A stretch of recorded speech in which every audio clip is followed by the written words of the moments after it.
Minu muusikutee algas minu sünniga.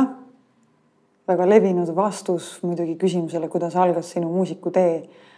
Aga see tõepoolest oli nii. Ma osalesin minu ema rahvamuusika ansamblis sellest ajast peale, kui ma sain omal jalal kaasas käia. Ja tegelikult ka juba pisut enne seda, kui ma omal jalal kaasas käia sain.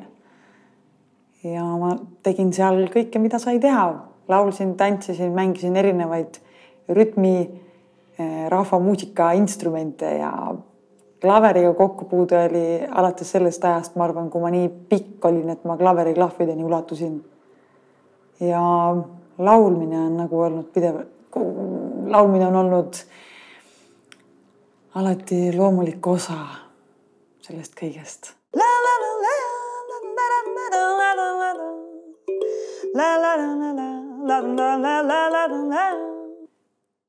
Hea muusika on minu jaoks selline muusika, milles kõlab kellegi kindla isiku emotsioon.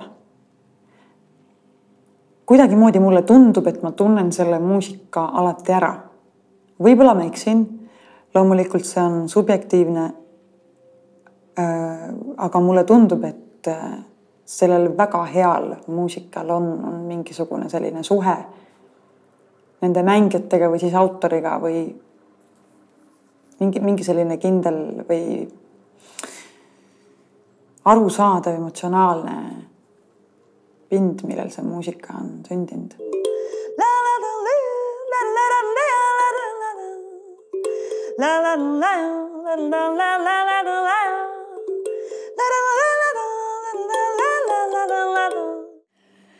Improvisatsioon on olnud minu musitseerimise osa samuti nii kaua, kui ma mäletan.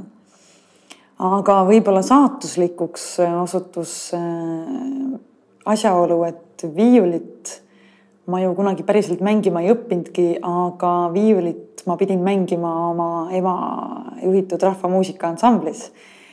Ja ema ei lubanud mul mängida meloodiat.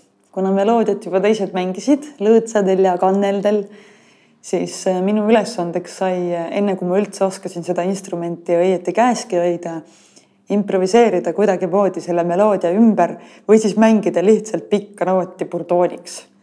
Ja ma kujutan ette, et see võib-olla minu kõrvadele sai saatuslikuks, sest mulle hakkas see ajapikku meeldima ja ma usun, et see improviseerimine on suuresti sellest ajast mõjutatud.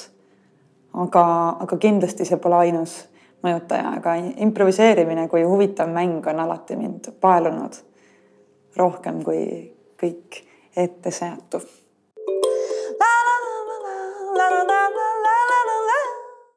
Ma ei tea, kas noore džässmuusiku tiitel on kuidagi mõjutanud minu teed. Kindlasti see tähendas minu jaoks ju palju, see oli sellel hetkel suur üllatus, kuna see tuli päris vara. Ja mulle tundus, et ma ei ole ju veel midagi teinud, et kuidas selline auhind, aga see oli loomulikult minu jaoks tähtis.